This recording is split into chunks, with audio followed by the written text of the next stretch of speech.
안녕하세요. 오늘도 따뜻한 마음으로 함께 해주셔서 고맙습니다. 오늘 들려드릴 이야기는 어느 평범한 가정에서 벌어진 작지만 깊은 오해에 관한 이야기입니다. 68세 김춘식 어르신은 확신했습니다. 우리 집에서 진짜 자기를 좋아하는 건 며느리 지영이 뿐이라고 말이에요. 반찬도 더 얹어주고 말도 잘 들어주고 병원까지 모셔다 주는 며느리를 보며 흐뭇해하셨거든요. 역시 우리 지영이가 최고야. 내 편은 지영이밖에 없어. 시아버지는 사람들 앞에서도 이런 말을 자주 하셨습니다. 하지만 그 순간 며느리 지영 씨의 표정엔 미묘한 그림자가 스쳐 지나갔어요. 저만 바라보지 말아주세요. 어느 날 지영 씨가 흘린 이 한마디, 시아버지는 그제야 깨달았습니다. 자신이 그토록 확신했던 며느리의 마음이 사실은 과연 이 가족에게 무슨 일이 있었던 걸까요? 그리고 서로의 진짜 마음을 알게 된 후 이들은 어떤 선택을 하게 될까요?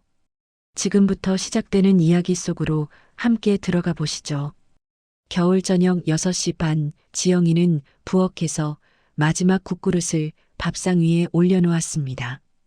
김치찌개에서 피어오르는 김이 따뜻하게 거실을 감쌌습니다. 준호는 소파에 앉아 뉴스를 보고 있었고 시어머니 순자는 침실에서 옷을 갈아입고 계셨습니다. 아버지, 식사하세요. 지영이가 정갈하게 차린 밥상을 보며 조심스럽게 말씀드렸습니다. 김치찌개, 계란말이, 시금치나물, 그리고 아버지가 좋아하시는 깍두기까지. 평범한 저녁상이었지만 지영이 나름대로 정성을 들인 흔적이 곳곳에 보였습니다. 춘식은 거실로 나오며 벌써부터 흐뭇한 미소를 지었습니다. 하얀 셔츠에 회색 가디건을 입은 모습이 단정했습니다. 최근 들어 부쩍 이런 저녁 시간이 좋아졌습니다. 특히 지영이가 차려주는 밥상이 기다려지곤 했습니다. 어머, 오늘도 이렇게 정성스럽게. 춘식이 밥상에 앉으며 감탄했습니다. 지영이는 살짝 미소 지었습니다. 칭찬을 들으면 기분이 좋았지만 동시에 왠지 모를 부담감도 느껴졌습니다. 시아버지의 시선이 자신에게만 집중되는 것 같았기 때문입니다. 별거 아닌데요. 지영이가 겸손하게 대답하며 아버지 앞에 깍두기 접시를 조금 더 가까이 밀어드렸습니다. 춘식이 깍두기를 특별히 좋아한다는 걸 알고 있었거든요. 이런 작은 배려가 자연스럽게 몸에 배어 있었습니다. 야, 봐봐. 역시 우리 지영이가 날 제일 잘 챙겨주지. 춘식이 깍두기를 한 젓가락 집어먹으며 만족스럽게 말했습니다.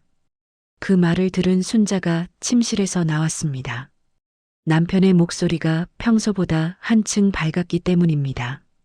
뭐가 그렇게 좋으세요? 순자가 밥상에 앉으며 물었습니다. 춘식은 깍두기를 하나 더 집어먹으며 대답했습니다. 지영이가 내 취향을 정말 잘 알아. 내가 깍두기 좋아하는 거 알고 따로 더 주고 말이야. 준호는 리모컨을 내려놓고 밥상에 합류했습니다. 아버지의 기분 좋은 목소리를 들으며 왠지 모르게 미소가 지어졌습니다. 평화로운 저녁 풍경이었습니다. 지영이는 모든 사람의 밥그릇에 밥을 담아들이며 조용히 자리에 앉았습니다. 시아버지의 칭찬이 고마웠지만 동시에 미묘한 감정도 들었습니다. 왜 하필 자신만 콕 집어서 말씀하시는 걸까요? 여보, 당신도 나한테 이런 거 해줘 본 적 있나? 춘식이 순자를 바라보며 농담 반 진담 반으로 물었습니다. 순자는 국을 떠먹다가 잠시 숟가락을 멈췄습니다. 제가 뭘 못해드렸나요? 순자의 목소리에 살짝 서늘함이 섞였습니다. 지영이는 고개를 들어 시어머니를 바라봤습니다. 시어머니의 표정이 평소와 다른 것 같았습니다. 아니야, 그게 아니라. 지영이가 유독 세심하다는 얘기지. 춘식이 서둘러 해명했지만 이미 분위기는 미묘하게 변해 있었습니다. 지영이는 시어머니와 시아버지 사이에서 어정쩡한 기분이 들었습니다. 준호가 분위기를 바꿔보려고 말했습니다. 아버지, 김치찌개 맛 어때요? 맛있다. 지영이 손맛이 정말 좋아. 또다시 지영이에 대한 칭찬이었습니다. 순자는 조용히 반찬을 집어먹었습니다. 지영이는 점점 더 부담스러워졌습니다. 칭찬이 좋긴 하지만 이렇게 계속 자신만 특별하게 언급하시니 미안한 마음이 들었습니다. 식사가 절반쯤 지났을 때 춘식이 갑자기 무릎을 쳤습니다. 아, 맞다. 오늘 김영감하고 만났는데 말이야. 준호가 고개를 들었습니다. 네, 뭐라고 하시던가요? 김영감이 그러는데 며느리가 시아버지한테 관심도 없고 말도 안 한다는 거야. 그래서 내가 그랬지. 우리 지영이는 안 그래. 날 진짜 좋아해. 지영이의 젓가락 손이 잠시 멈췄습니다. 시아버지가 다른 사람들에게 자신에 대해 그런 얘기를 하신다는 게 당황스러웠습니다. 아버지가 저를 좋아한다고 생각하세요? 지영이가 조심스럽게 물었습니다. 춘식은 당연하다는 듯이 대답했습니다. 당연하지. 우리 집에서 내 말 제일 잘 듣는 사람도 지영이고 나를 제일 많이 생각해주는 사람도 지영이야. 준호는 아버지를 바라보며 작은 미소를 지었습니다. 지영이가 정말 아버지를 잘 모셔드리긴 해요. 그렇지? 준호야, 너도 내 부인한테 좀 배워라. 너는 나한테 그렇게 잘하디? 춘식이 아들을 바라보며 진지하게 말했습니다. 준호는 당황스러워하며 대답했습니다. 저도 아버지한테 잘하려고 노력하는데요. 노력하는 것 같고 자연스럽게 우러나오는 것 같고가 다르지. 지영이는 젓가락을 놓고 잠시 생각에 잠겼습니다. 시아버지는 정말로 자신이 특별한 애정을 가지고 있다고 생각하고 계신 것 같았습니다. 하지만 지영이 자신은 그냥 예의를 지키며 살아갈 뿐이었는데요. 근데 아버지, 제가 정말 아버지를 좋아한다고 생각하세요? 지영이가 다시 한번 물었습니다. 이번에는 좀 더 진지한 톤이었습니다. 춘식은 깍두기를 씹으며 고개를 끄덕였습니다. 물론이지. 표정 보면 알아. 내가 들어오면 밝아지고 내 얘기 들을 때 집중하고. 지영이는 속으로 한숨을 쉬었습니다. 그건 단지 예의였는데 시아버지는 그걸 특별한 애정으로 해석하고 계신 것 같았습니다. 순자가 조용히 말했습니다. 지영이는 원래 예의 바른 아이예요. 누구한테나 그래요. 아니야, 다르다니까. 나한테는 특별해. 춘식이 고집스럽게 말했습니다. 지영이는 점점 더 곤란해졌습니다. 이런 상황이 계속되면 가족 간에 미묘한 갈등이 생길 수도 있을 것 같았습니다. 식사를 마친 후 지영이는 설거지를 하기 위해 부엌으로 갔습니다. 따뜻한 물에 그릇들을 담그며 오늘 저녁의 대화를 되짚어 봤습니다. 시아버지의 말은 분명 좋은 뜻이었지만 왜 이렇게 부담스럽게 느껴질까요? 준호가 부엌으로 들어왔습니다. 설거지 도와줄까? 아니야, 괜찮아. 지영이가 접시를 닦으며 대답했습니다. 준호는 그녀 옆에 서서 말했습니다. 아버지가 좀 과하게 표현하시는 것 같긴 해. 응, 나도 그런 것 같아. 지영이가 조용히 대답했습니다. 준호는 아내의 표정을 살펴봤습니다. 기분 나쁘지는 않지? 나쁘지는 않은데 좀 부담스러워. 지영이가 솔직하게 말했습니다. 준호는 고개를 끄덕였습니다. 아버지 성격이 원래 좀 그래. 좋아하시는 사람한테는 과하게 표현하시거든.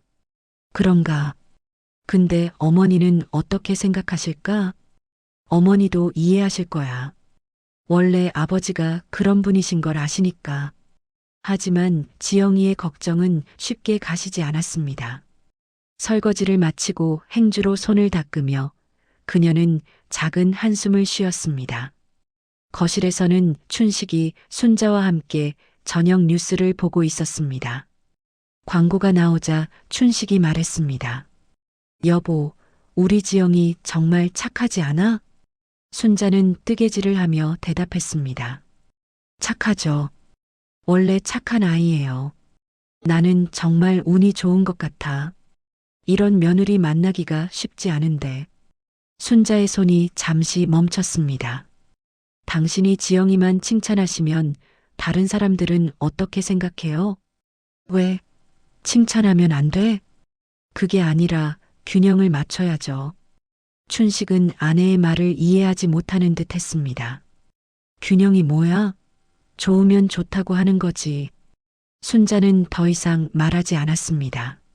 하지만 그녀의 마음속에는 복잡한 감정이 일고 있었습니다. 한편 지영이는 자신의 방에서 휴대폰을 들고 있었습니다. 절친한 친구 미경이에게 카카오톡을 보내고 싶었습니다. 하지만 어떻게 설명해야 할지 막막했습니다. 잠시 고민하다가 지영이는 메시지를 작성했습니다. 미경아, 시아버지가 계속 나만 좋아한다고 하시는데 좀 부담스러워. 곧 미경이에게서 답장이 왔습니다. 왜? 칭찬받는 거 좋은 거 아니야? 좋긴 한데 너무 과해서 다른 식구들한테 미안해. 아, 그렇구나. 근데 뭐 나쁜 뜻은 아니잖아. 응, 나쁜 뜻은 아닌데 왜 이렇게 부담스럽지? 지영이는 휴대폰을 내려놓고 침대에 누웠습니다. 천장을 바라보며 생각했습니다. 시아버지의 말이 농담인 건 알겠는데 계속 반복되니까 주변에서 오해할 수도 있을 것 같았습니다. 다음 날 아침 춘식은 아파트 단지 산책로에서 동네 친구들과 만났습니다. 김영감, 박영감과 함께 벤치에 앉아 얘기를 나누고 있었습니다. 춘식아, 너는 참 좋겠다. 김영감이 부러워하며 말했습니다. 뭐가? 며느리가 그렇게 잘하니까 말이야. 춘식의 얼굴에 자랑스러운 미소가 번졌습니다. 그러게 말이야. 우리 지영이는 정말 특별해. 박영감도 거들었습니다. 어떻게 특별한데? 일단 나를 진짜 좋아해. 우리 집에서 나를 제일 좋아하는 사람이 지영이야. 김영감이 놀라며 물었습니다. 진짜로? 당연하지. 내가 뭘 좋아하는지도 다 알고 내 말도 제일 잘 들어. 춘식은 계속해서 지영이에 대한 자랑을 늘어놓았습니다. 친구들은 부러워하며 들었지만 동시에 약간의 의아함도 느꼈습니다. 그런데 춘식아, 며느리가 정말 그렇게 너만 좋아한다고 확신해? 박영감이 조심스럽게 물었습니다. 왜 그런 소리야? 아니, 며느리라는 게 원래 예의상 그런 거 아냐? 춘식은 고개를 저었습니다. 아니야, 다르다니까. 표정을 보면 알아. 진심이야, 진심. 친구들은 더 이상 반박하지 않았습니다. 하지만 마음속으로는 춘식이 조금 착각하고 있는 건 아닐까 생각했습니다. 집에서는 지영이가 청소를 하고 있었습니다. 거실을 닦다가 시어머니와 마주쳤습니다. 어머니, 제가 뭔가 실수한 게 있을까요? 지영이가 조심스럽게 물었습니다. 순자는 걸레를 빨며 대답했습니다. 왜 갑자기 그런 말을 해요? 어제 저녁에 아버지가 그런 말씀을 하시니까 어머니가 기분 나쁘셨을까 봐요. 순자는 잠시 생각하다가 말했습니다. 지영이가 잘못한 건 아니에요. 아버지가 좀 과하게 표현하시는 것뿐이야. 저도 부담스러워요. 어떻게 하면 좋을까요? 그냥 자연스럽게 지내세요. 시간이 지나면 괜찮아질 거예요. 하지만 지영이의 마음은 여전히 불편했습니다. 이런 상황이 계속 반복되면 가족들 사이에 미묘한 균열이 생길 수도 있을 것 같았기 때문입니다. 점심시간이 되자 춘식이 산책에서 돌아왔습니다. 기분이 좋아 보였습니다. 지영아, 점심 뭐 먹지? 라면 끓여드릴까요? 좋지. 지영이가 끓인 라면이 제일 맛있어. 지영이는 부엌으로 가며 작은 한숨을 쉬었습니다. 또 자신만을 특별하게 언급하시는 것이었습니다. 이런 일이 계속되면 정말로 가족들 사이에 문제가 생길 것 같았습니다. 라면을 끓이며 지영이는 생각했습니다. 시아버지에게 솔직하게 말씀드려야 할까요? 아니면 그냥 참고 넘어가야 할까요? 어떤 선택을 해도 쉽지 않을 것 같았습니다. 끓는 물소리와 함께 지영이의 마음도 복잡하게 끓어오르고 있었습니다. 아침부터 내린 비가 오후에 들어서야 그쳤다. 지영은 우산을 털어서 현관에 세워두고 가방에서 시아버지 병원 진료 예약증을 꺼내어 다시 한번 확인했다. 오후 2시 정형외과 김춘식. 틀림없었다. 아버님, 준비 다 되셨어요? 거실에서 신문을 보고 계시던 춘식이 고개를 들었다.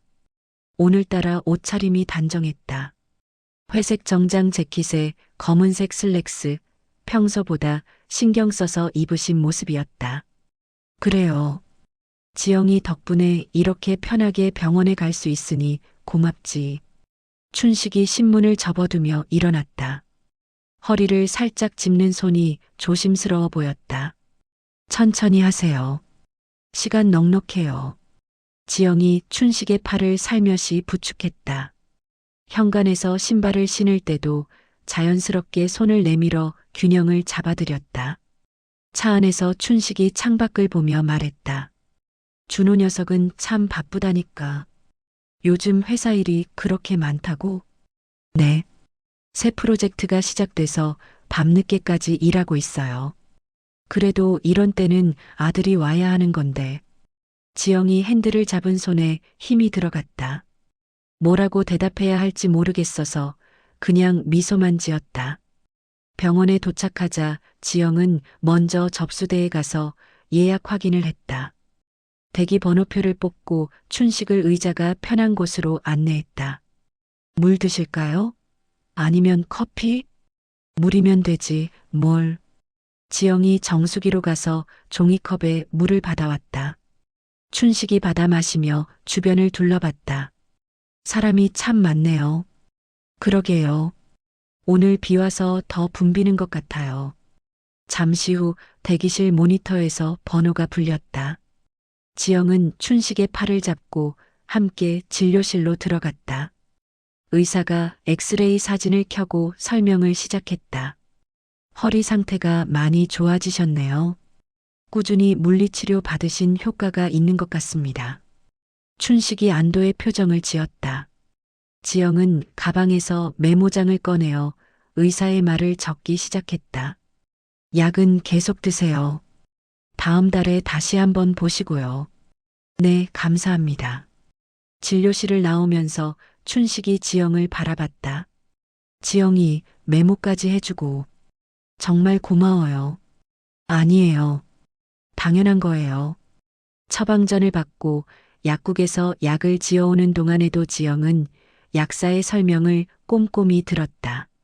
식후 복용할 약과 식전 복용할 약을 구분해서 물어보고 집에 가서 바로 시아버지께 설명드릴 수 있도록 준비했다. 병원을 나서며 춘식이 말했다. 역시 우리 지영이가 나를 제일 생각해줘. 딸보다 낫다니까. 지영의 얼굴에 미소가 떠올랐지만 그 미소 뒤에는 알 수 없는 그림자가 스쳤다. 고개를 살짝 숙이며 답했다. 과찬이세요, 아버님. 집으로 돌아가는 길에 춘식이 또 말했다. 요즘 젊은 며느리들은 시댁에 신경도 안 쓴다는데 지영이는 참 다르다니까. 차 안이 조용해졌다. 지영은 앞만 보며 운전했다.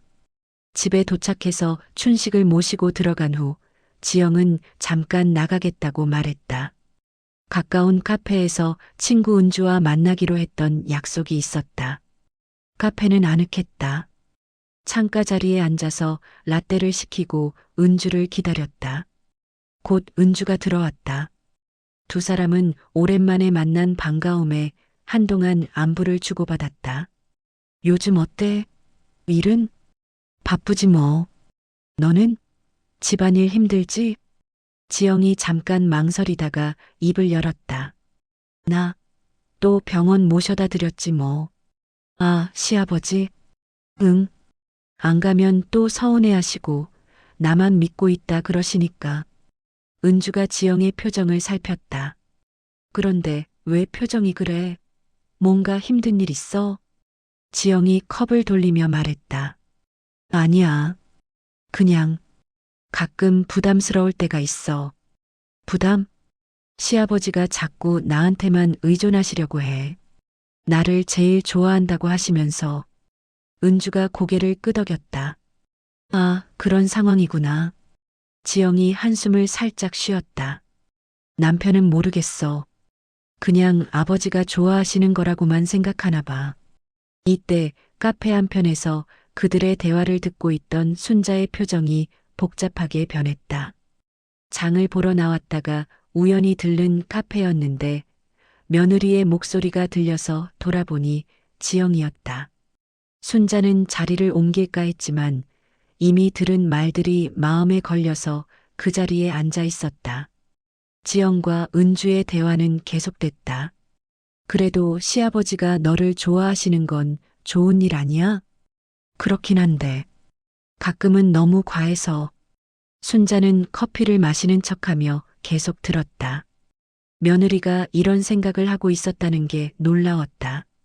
1시간쯤 후 지영이 집으로 돌아왔다. 거실에서는 춘식이 텔레비전을 보고 있었고 부엌에서는 순자가 저녁 준비를 하고 있었다. 어머님 오셨어요? 응. 장 보러 나갔다가 조금 전에 들어왔어. 순자의 목소리가 평소보다 차가웠다. 지영은 뭔가 이상함을 느꼈지만 정확히 무엇인지 알 수 없었다. 저녁 시간이 되어 준호가 집에 돌아왔다. 평소보다 늦은 시간이었다. 아버지, 어머니 다녀왔습니다. 지영아, 고생했어. 준호가 넥타이를 풀며 말했다. 하루 종일 회의에 시달린 듯 피곤해 보였다. 병원은 어떠셨어요? 응, 괜찮다고 하시더라. 지영이가 잘 챙겨줘서. 춘식이 준호를 보며 대답했다. 지영이 정말 잘해줬어. 메모까지 해가면서. 준호가 지영을 보며 고맙다는 표정을 지었다. 지영은 별일 아니라는 듯 손을 흔들었다. 저녁을 먹는 동안 순자는 유난히 말이 없었다. 평소 같으면 이런저런 얘기를 나누는데 오늘은 그냥 밥만 먹었다. 지영이 몇 번 말을 걸어봤지만 짧게만 답하셨다. 식사 후 부엌에서 설거지를 하면서 지영은 계속 순자의 표정이 신경 쓰였다. 무슨 일이 있었던 걸까? 평소와 너무 달랐다. 밤이 깊어지고 춘식과 순자가 방으로 들어가신 후 지영과 준호도 침실로 향했다. 준호는 옷을 갈아입으며 하루 있었던 일들을 간단히 얘기했다. 오늘 프레젠테이션 때문에 하루 종일 정신없었어. 고생했어. 지영이 화장대에 앉아 화장을 지우며 답했다. 거울에 비친 자신의 얼굴이 피곤해 보였다. 그런데 지영이 조심스럽게 입을 열었다. 준호가 침대에 누우며 돌아봤다. 응? 아버님이 맨날 제가 아버님 제일 좋아한다 그러시는데. 준호의 표정이 의아해졌다. 그게 왜?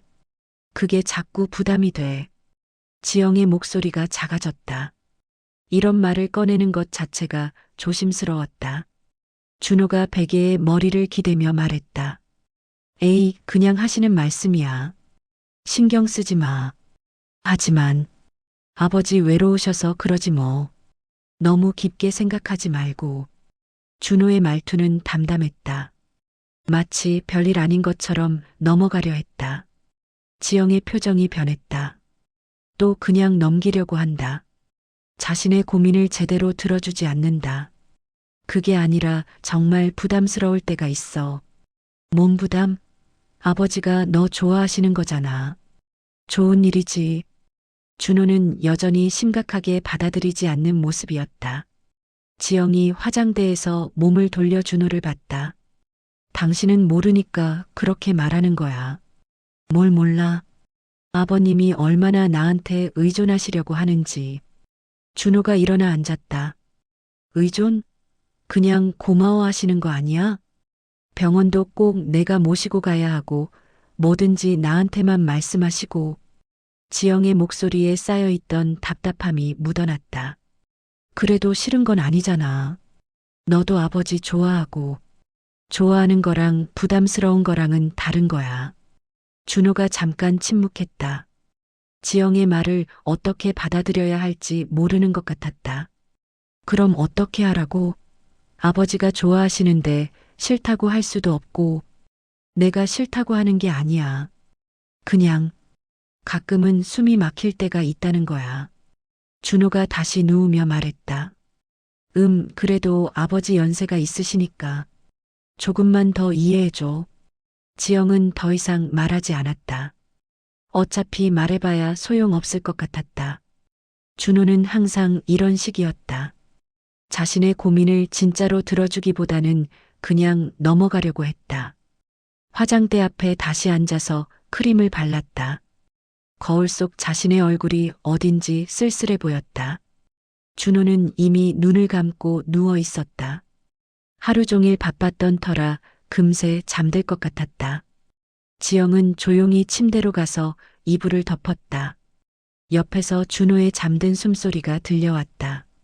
천장을 보며 생각했다. 시아버지가 자신을 좋아하는 건 알겠다. 그리고 그것 자체가 나쁜 건 아니라는 것도. 하지만 가끔은 정말 무거웠다. 모든 걸 자신에게만 의존하려고 하시는 게. 오늘 병원에서도 그랬다. 꼭 자신이 모시고 가야 한다고 하시고 준호는 바쁘다며 당연히 아내가 가는 걸로 여겼다. 지영은 몸을 돌려 누웠다. 내일도 아침에 시아버지 약을 챙겨드리고 아침 식사 준비를 하고 하루가 시작될 것이다. 문득 오늘 카페에서 한 말이 떠올랐다. 혹시 누가 들었을까? 괜한 걱정일 텐데도 마음 한편이 불안했다. 밤은 깊어갔고 집안은 조용했다. 각자의 방에서 각자의 생각에 잠겨 있는 사람들. 춘식은 오늘 지영이 병원에 함께 가준 것에 대해 고마워하고 있었고, 순자는 카페에서 들은 며느리의 말이 계속 마음에 걸렸다. 그리고 지영은 천장을 보며 생각했다. 언제까지 이런 식으로 살아가야 할까? 좋은 며느리로 인정받기 위해 모든 걸 감내해야 하는 걸까? 준호의 숨소리만이 조용한 밤을 채우고 있었다. 마당 한쪽에 놓인 작은 테이블 위로 계산서와 영수증들이 어지럽게 흩어져 있었다. 김춘식은 돋보기를 코끝에 걸치고 한 장씩 꼼꼼히 들여다보고 있었다. 상가 건물 임대료 정산을 하는 날이었다. 이번 달도 꽤 잘 나왔네. 춘식은 계산기를 두드리며 혼잣말을 했다. 1층 상가 3개 점포에서 들어온 임대료를 합치니 제법 짭짤한 금액이었다. 임대료가 이 정도면 노후에 우리 둘이서 사는 데는 충분하지. 그런데 문득 다른 생각이 들었다. 지영이와 준호, 그리고 둘째 아들까지. 아이들이 어떻게 생각할까? 이거 나중에 누가 가져갈지 고민이네. 부엌에서 설거지를 하던 박순자의 귀에 남편의 중얼거림이 들렸다. 그녀는 손을 닦고 마당으로 나왔다. 뭘 벌써부터 그런 생각을 해요. 당신이 들었나? 다 들렸어요. 노후에 우리 둘이 살 거 생각부터 하세요. 애들 줄 생각부터 하지 말고. 순자는 남편의 어깨 너머로 계산서를 훑어보았다. 요즘 같은 세상에 집 하나 있는 것도 귀한데 벌써부터 나눠줄 생각만 하고 있으면 어떡해요. 춘식은 고개를 끄덕였지만 마음 한편으로는 여전히 복잡했다. 큰아들은 서울에서 맞벌이를 하고 있지만 아직 집도 못 샀고, 둘째는 결혼은 했지만 사업이 불안정했다. 그래도 애들한테는 뭔가 물려줘야 하는 거 아닌가. 물려줄 건 주고 우리가 쓸 건 우리가 써야죠. 순서라는 게 있는 법이에요. 이때 거실에서 지영의 목소리가 들려왔다. 아버님, 어머님, 점심 준비됐어요. 춘식은 서류를 대충 정리하며 일어났다. 그래, 밥 먹자. 거실 식탁에는 지영이 준비한 소박하지만 정성스러운 점심이 차려져 있었다. 된장찌개, 김치, 나물 몇 가지. 춘식은 자리에 앉으며 만족스럽게 고개를 끄덕였다. 우리 지영이가 해주는 밥이 제일 맛있어. 아버님, 그런 말씀하시면 부끄러워요. 지영은 수줍게 웃으며 밥그릇을 올렸다. 그때 준호가 휴대폰을 들고 나타났다. 둘째한테 영상통화 왔어요. 받을까요? 그래, 받아봐. 화면에 둘째 아들 김준수의 얼굴이 나타났다. 아내와 함께 소파에 앉아 있었다. 아버지, 어머니, 안녕하세요. 형수님도 안녕하세요. 준수야. 밥은 먹었니? 네, 먹었어요.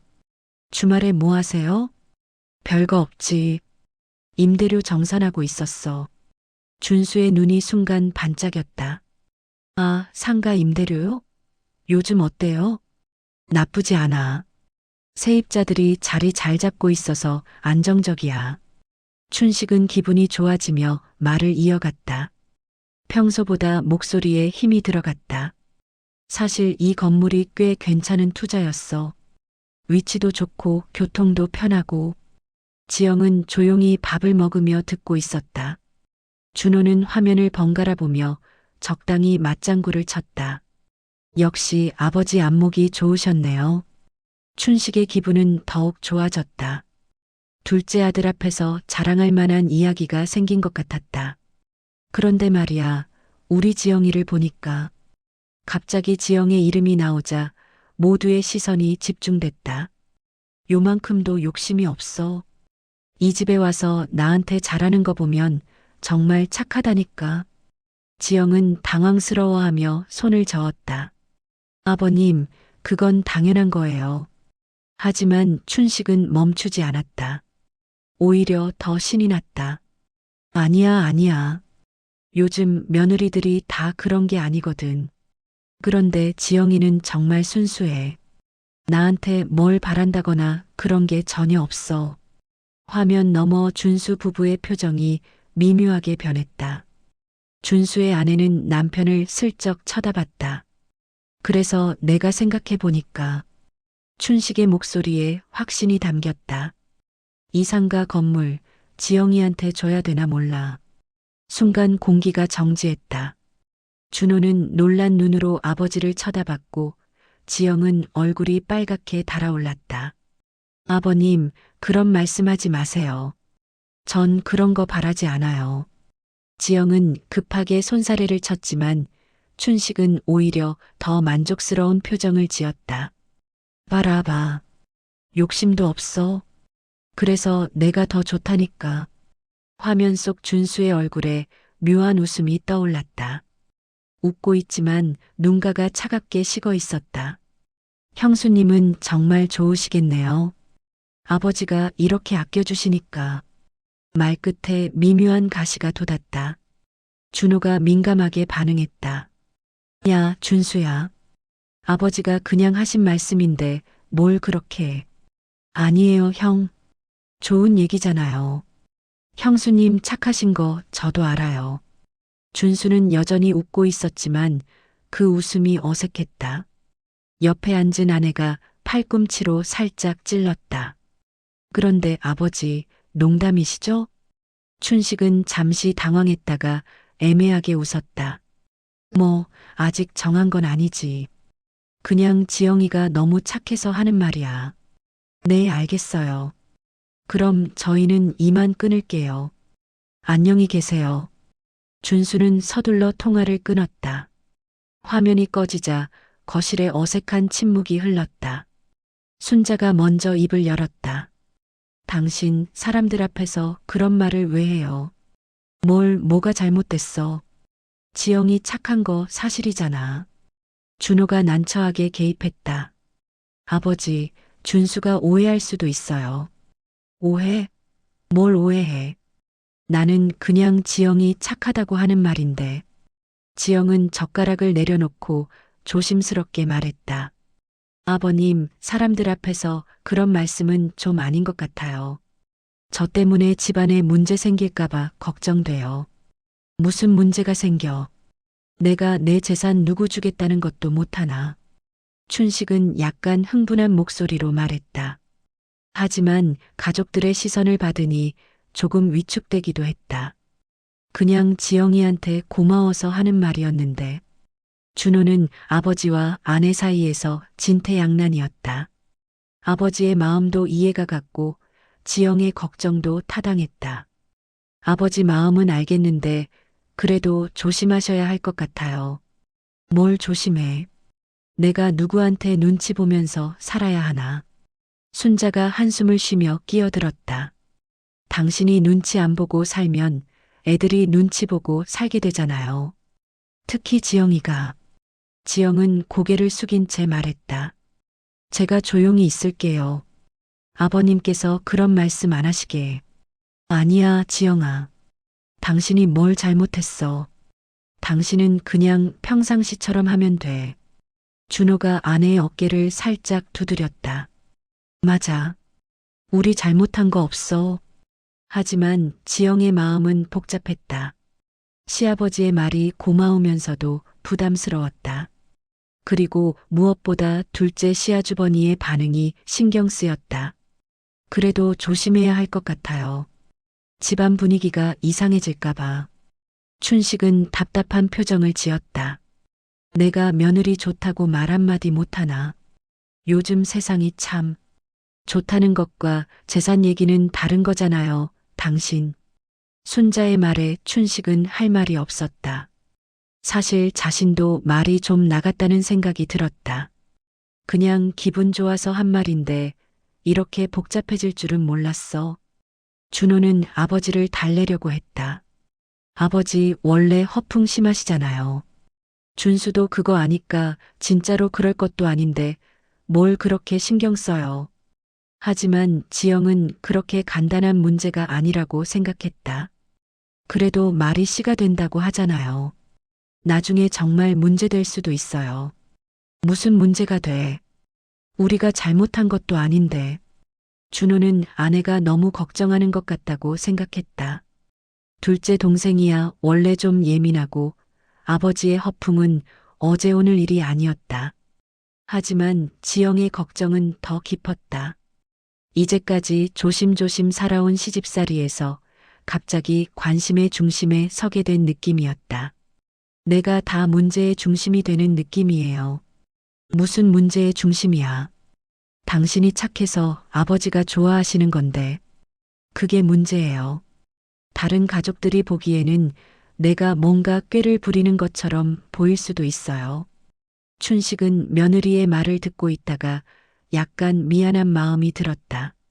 내가 생각 없이 말한 것 같네. 지영아, 미안해. 아버님이 미안할 게 뭐 있어요. 저야말로 괜한 걱정하는 것 같아요. 순자가 정리하듯 말했다. 앞으로는 이런 얘기 사람들 앞에서 하지 마세요. 당신 마음은 좋지만 듣는 사람은 다르게 받아들일 수 있어요. 춘식은 고개를 끄덕였다. 알겠어. 조심할게. 하지만 마음 한편으로는 여전히 서운했다. 며느리 좋다고 말 한마디 했는데 이렇게 난리가 날 줄 몰랐다. 점심 식사는 어색한 분위기 속에서 마무리되었다. 지영은 설거지를 하며 혼자 생각에 잠겼다. 내가 너무 예민하게 반응한 건 아닐까? 하지만 둘째 시아주버니의 표정이 자꾸 떠올랐다. 그 묘한 웃음과 차가운 눈빛. 분명히 좋게 생각하지 않을 거야. 준호는 거실에서 아버지와 이야기를 나누고 있었다. 아버지, 정말 상가 지영이한테 주실 생각이세요? 아직 정한 건 아니야. 그냥 그런 생각이 들어서. 그래도 준수한테는 미리 얘기하시는 게 좋을 것 같아요. 왜 미리 얘기해?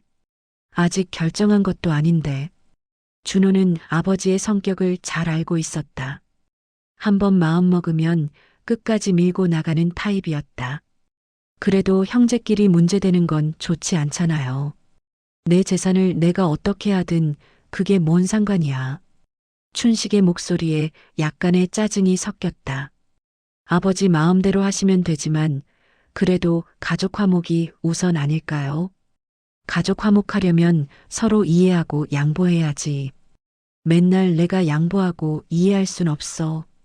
준호는 더 이상 말하지 않았다. 아버지와 부딪히면 좋을 게 없다는 걸 알고 있었다. 저녁 시간이 되자 가족들은 각자의 자리에서 하루를 마무리했다. 하지만 낮에 있었던 일은 모두의 마음에 작은 가시처럼 남아 있었다. 지영은 침대에 누워 천장을 바라보며 생각했다. 이제부터 더 조심해야겠어. 옆에서 준호가 말했다. 너무 신경 쓰지 마. 아버지가 원래 그러셔. 그래도 이상해져. 집안 분위기가. 별일 아니야. 시간 지나면 다 잊어버릴 거야. 하지만 지영은 그렇게 간단하지 않을 것 같다는 예감이 들었다. 재산 이야기는 한번 시작되면 계속 따라다니는 법이었다. 밤이 깊어가면서 집안은 고요했습니다. 텔레비전 소리만 작게 흘러나오고 있었는데 큰 방에서는 준호가 벌써 잠들어 있었습니다. 거실에서는 지영이 설거지를 마저 끝내고 정리를 하고 있었습니다. 시어머니인 순자 씨가 조용히 침실에서 나와 거실로 향했습니다. 지영이 마지막 컵을 닫고 있는 모습을 보며 마음이 무거웠습니다. 오늘 하루 종일 남편이 지영에게만 의존하는 모습을 지켜보면서 며느리가 얼마나 부담스러워할지 짐작이 됐기 때문입니다. 지영아, 순자 씨가 조심스럽게 며느리를 불렀습니다. 지영이 고개를 돌리며 미소를 지었지만 그 미소가 어딘가 억지스러워 보였습니다. 어머니, 아직 안 주무세요? 잠이 안 와서. 너도 그렇게 늦게까지 정리하지 말고 좀 쉬어라. 지영은 마지막 행주를 정리하며 고개를 끄덕였습니다. 순자 씨는 며느리 옆에 서서 잠시 머뭇거렸습니다. 뭔가 말을 해야겠다는 생각이 들었지만 어떻게 시작해야 할지 모르겠었습니다. 지영아, 너 힘들지? 갑자기 나온 말이었습니다. 지영이 놀란 듯 순자 씨를 쳐다봤습니다.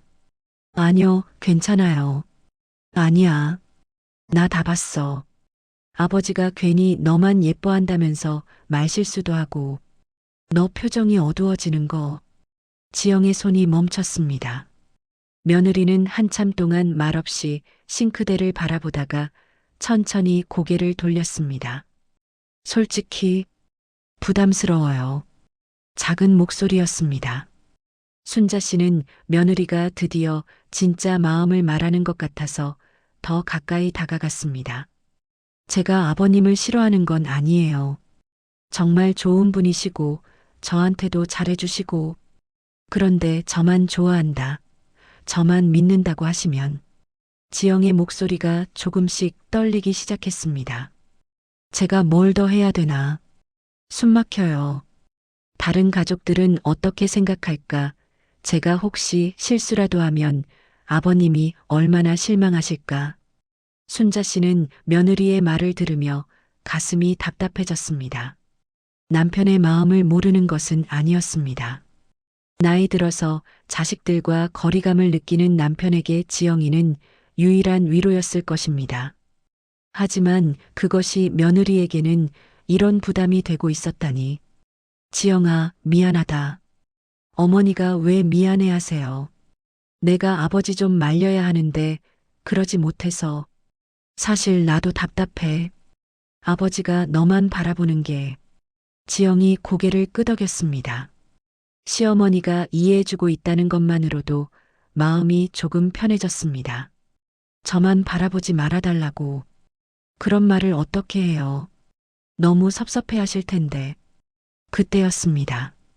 화장실을 다녀오던 춘식 씨가 복도에서 걸음을 멈췄습니다.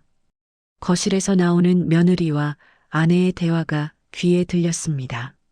저만 바라보지 말아달라. 지영의 목소리였습니다. 춘식 씨는 그 자리에서 멈춰 섰습니다. 가슴이 철렁했습니다. 자신이 지영에게 부담을 주고 있었다는 것을 처음으로 깨달았습니다. 내가 그렇게 힘들게 했나? 혼잣말이 저절로 나왔습니다. 춘식 씨는 조용히 자신의 방으로 돌아갔지만 잠을 이룰 수 없었습니다. 천장을 바라보며 계속 생각했습니다. 내가 그렇게 부담을 줬단 말이야?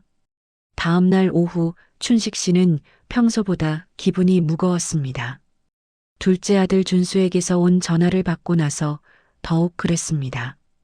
아버지, 상가 임대료가 또 올랐다고 하네요. 어떻게 할까요?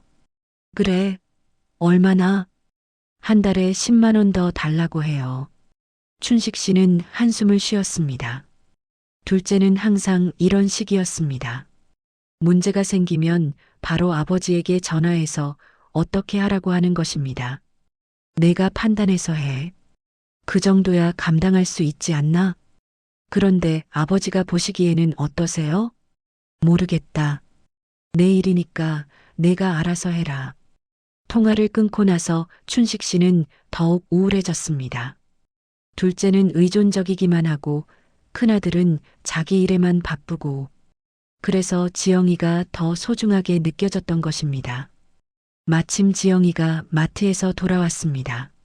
무거운 쇼핑백들을 들고 현관에서 신발을 벗고 있었습니다. 지영이 왔어? 무거운 거 혼자 들고 다니지 말고 택시 타고 다녀. 괜찮아요, 아버님. 운동이라고 생각해요. 지영이는 여전히 밝게 웃었지만 춘식 씨 눈에는 그 미소가 어제와 다르게 보였습니다. 혹시 억지로 웃고 있는 건 아닐까 하는 생각이 들었습니다. 역시 우리 지영이밖에 없다. 다른 애들은 하나도 믿을 게 못 돼. 말이 나온 후에 춘식 씨는 후회했습니다. 하지만 이미 늦었습니다. 지영이의 얼굴이 굳어졌습니다. 쇼핑백을 부엌에 놓으며 깊은 숨을 쉬었습니다. 아버님, 응? 전 아버님이 좋기도 하지만 무서워요. 갑작스러운 고백이었습니다. 춘식 씨는 깜짝 놀라 며느리를 쳐다봤습니다. 무섭다고? 네. 제가 조금만 다르게 하면 아버님이 실망하실까봐. 다른 가족분들이 저를 어떻게 생각할까봐. 지영이의 목소리가 점점 떨렸습니다. 모든 걸 저한테 기대하지 말아주세요. 저도 그냥 평범한 며느리예요. 말을 마치고 나서 지영이의 눈에서 눈물이 흘렀습니다. 참아왔던 감정이 터져나온 것입니다. 춘식 씨는 큰 충격을 받았습니다. 자신이 며느리에게 그런 부담을 주고 있었다는 생각을 해본 적이 없었습니다.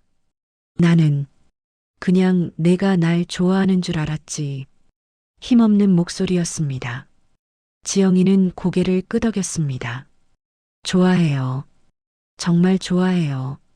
그런데 너무 무거워요.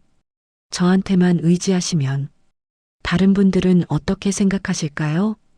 춘식 씨는 할 말을 찾을 수 없었습니다. 며느리의 말이 맞았습니다. 자신도 모르게 지영에게만 의존하고 있었고 그것이 며느리에게는 큰 짐이 되고 있었던 것입니다. 미안하다, 지영아. 아버님이 미안해하실 일은 아니에요. 저도 이렇게 말씀드려서 죄송해요. 아니야. 내가 말해줘서 고마워. 나는 정말 몰랐어. 두 사람은 한동안 말없이 서 있었습니다. 지영이는 눈물을 닦으며 쇼핑백에서 물건들을 꺼내기 시작했습니다. 춘식 씨는 며느리의 뒷모습을 바라보며 자신을 돌아봤습니다. 언제부터였을까?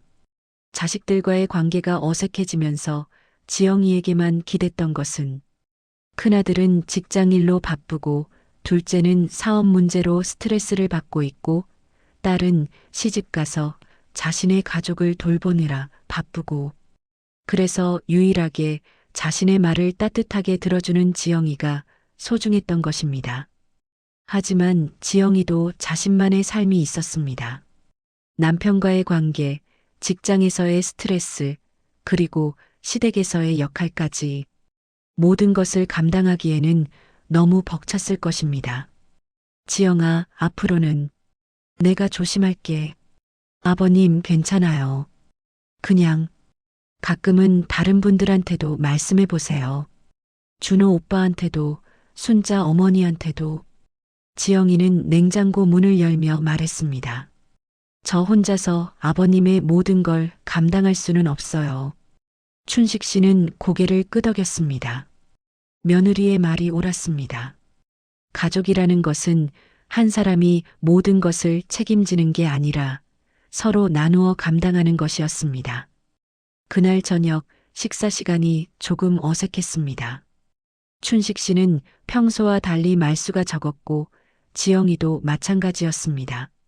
준호가 이상하다는 듯 두 사람을 번갈아 봤지만 무슨 일인지 묻지는 않았습니다. 아버지, 오늘 기분이 안 좋으세요? 순자 씨가 조심스럽게 물었습니다. 아니야. 그냥 생각이 많아서. 무슨 생각이요? 춘식 씨는 잠시 망설이다가 아내를 바라봤습니다. 내가 지영이한테 너무 의존했나 싶어서. 순자 씨는 놀란 표정을 지었습니다. 남편이 스스로 그런 말을 할 줄은 몰랐기 때문입니다. 왜 갑자기? 지영이가 부담스러워해. 나만 바라본다고 해서 좋은 줄 알았는데 그게 며느리한테는 짐이었어. 준호가 젓가락을 놓으며 아버지를 바라봤습니다.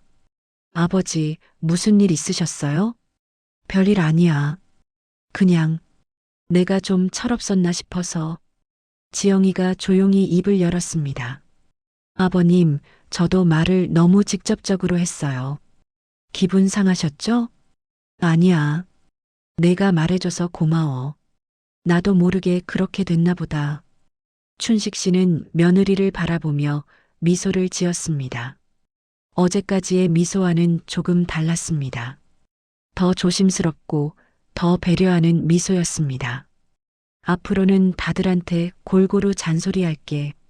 준호가 웃으며 말했습니다. 아버지, 저한테도 잔소리 많이 해주세요. 요즘 너무 바빠서 아버지랑 대화를 별로 못했네요. 순자 씨도 고개를 끄덕였습니다. 맞아. 나도 그래. 지영이한테만 맡겨두고 나는 너무 편했나 봐. 그제서야 분위기가 조금 풀렸습니다. 지영이는 안도의 한숨을 쉬며 밥을 먹기 시작했습니다. 식사를 마친 후 춘식 씨는 혼자 거실에 남아 텔레비전을 보고 있었습니다. 하지만 집중이 되지 않았습니다. 계속 지영이의 말이 머릿속에서 맴돌았습니다. 저도 그냥 평범한 며느리예요.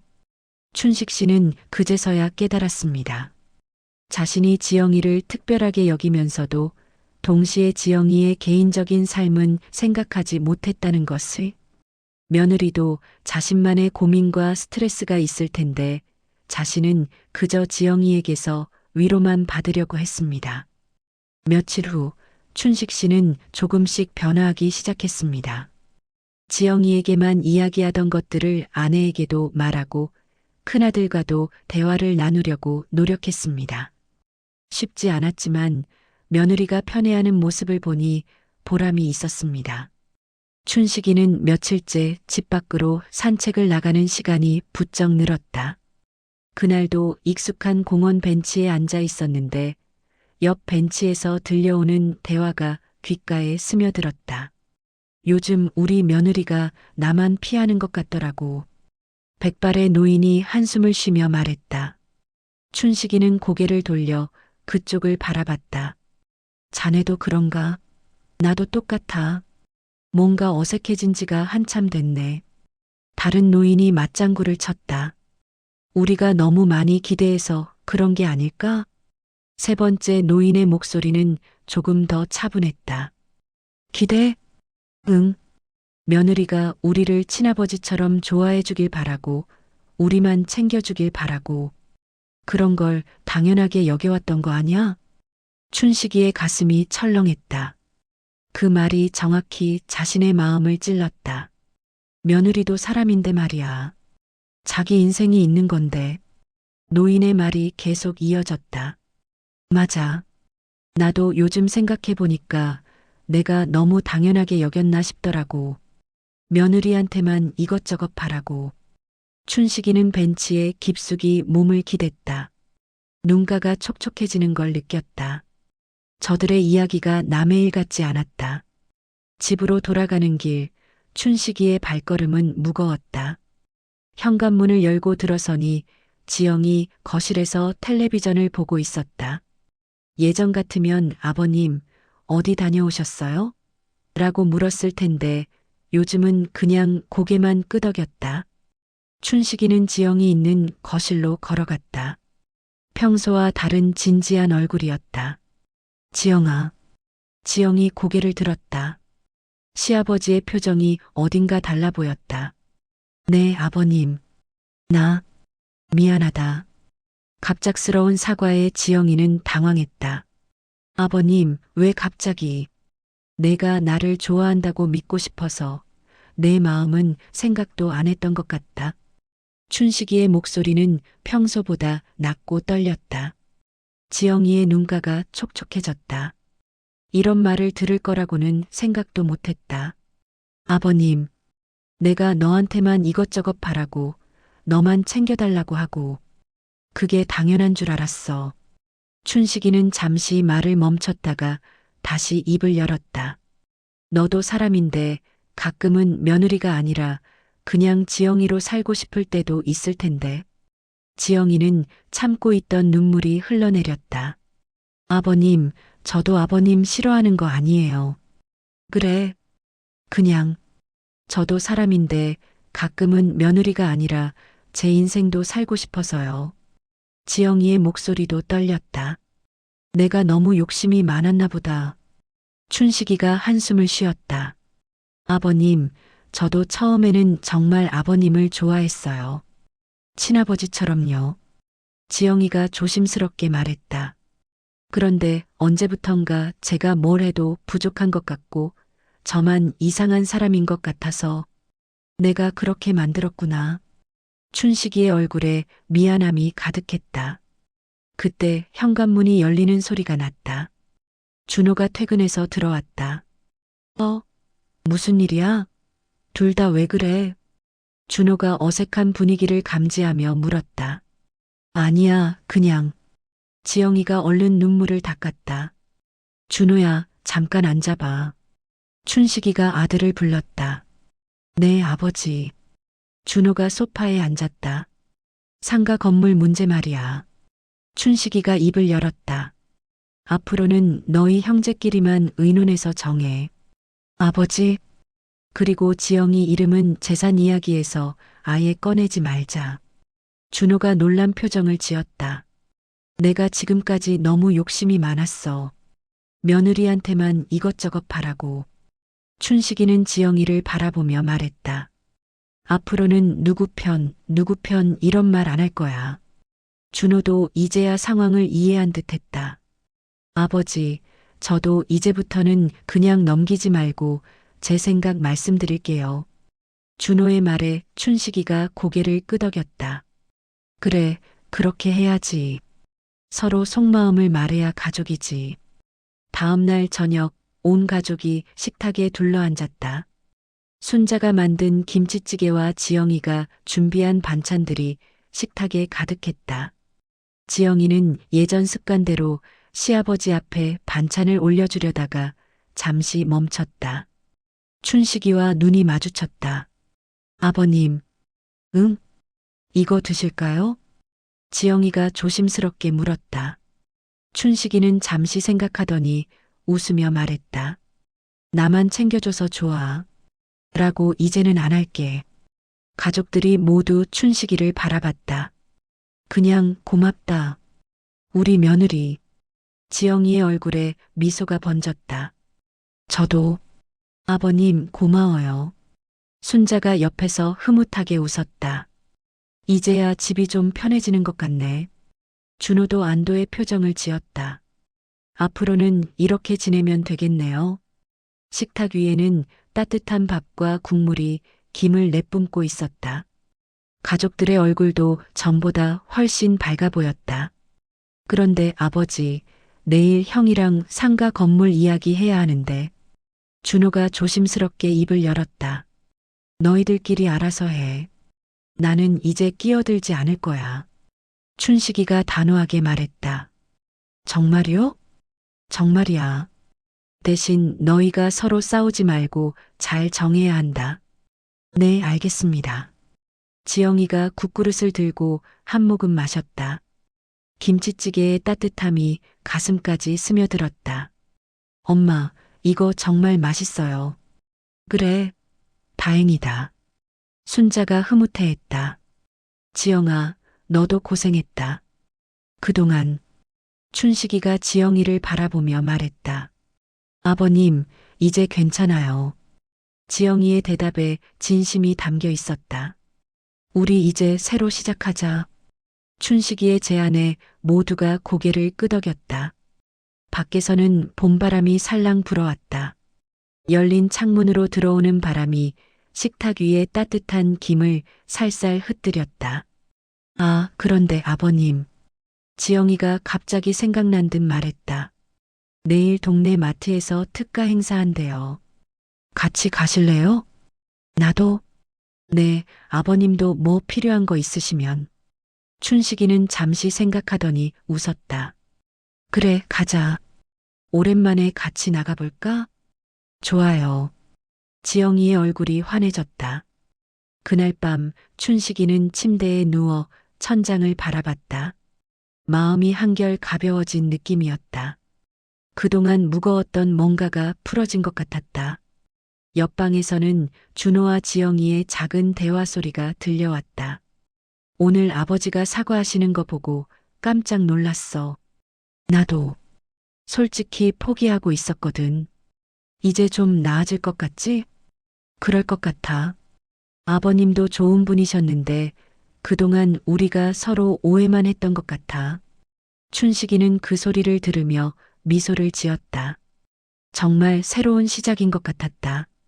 다음 날 아침 지영이가 평소보다 일찍 일어나서 아침을 준비했다.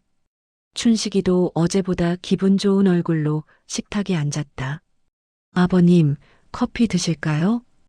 응, 고맙다. 진하게 드릴까요? 연하게 드릴까요? 오늘은 연하게. 자연스러운 대화였다. 예전처럼 억지스럽지도 어색하지도 않았다. 아버지, 저는 회사 먼저 가봐야겠어요. 준호가 시계를 보며 일어났다. 그래, 조심해서 가. 지영아, 마트 몇 시에 갈 거야? 10시쯤 어때요? 좋아. 준호가 나간 후 춘식이와 지영이만 남았다. 아버님, 어제 정말 고마웠어요. 지영이가 조심스럽게 말했다. 내가 고맙지. 그동안 참 힘들었을 텐데. 이제는 괜찮을 것 같아요. 나도 그렇게 생각한다. 춘식이는 커피를 한 모금 마시며 창밖을 바라봤다. 햇살이 따뜻하게 비치고 있었다. 지영아, 네. 앞으로는 내가 하기 싫은 일 있으면 말해도 돼. 아버님, 나도 이제 혼자 할 수 있는 일은 혼자 하려고. 지영이는 마음이 뭉클했다. 아버님, 저도 아버님 많이 좋아해요. 진심으로요. 나도 알고 있어. 고맙다, 정말로. 두 사람은 따뜻한 침묵 속에서 각자의 커피를 마셨다. 창밖에서는 새들이 지저귀고 있었고 집안에는 평화로운 분위기가 흘렀다. 이제 정말 새로운 시작이었다. 오해와 착각 대신 이해와 배려가 자리 잡은 진짜 가족 같은 관계의 시작이었다. 여러분, 오늘 이야기 어떻게 보셨나요? 시아버지 춘식 씨는 그냥 사랑받고 싶다. 내 편이 하나쯤 있었으면 좋겠다는 마음이었겠죠. 그런데 그 마음이 며느리 지영 씨에게는 부담이 되고 짐이 되어버렸습니다. 사실 우리 주변에도 이런 일 참 많은 것 같아요. 나는 호의라고 생각했는데 상대는 의무처럼 느끼고 나는 고마워서 한 말인데 상대는 기대와 부담으로 듣고 여러분이라면 어떠셨을까요? 지영 씨 입장이라면 혹은 춘식 씨 입장이라면 뭐라고 한마디 해주고 싶으신가요? 오늘 이야기가 우리 가족 관계를 한번 돌아보는 작은 계기가 되었으면 좋겠습니다. 생각나시는 경험이나 해주고 싶은 말씀이 있다면 댓글에 천천히 적어주세요. 제가 하나하나 잘 읽어보겠습니다. 공감되셨다면 좋아요, 구독도 한 번씩 눌러주시고요. 다음에도 여러분 마음에 남는 이야기로 다시 찾아올게요. 오늘도 함께 해주셔서 정말 감사합니다.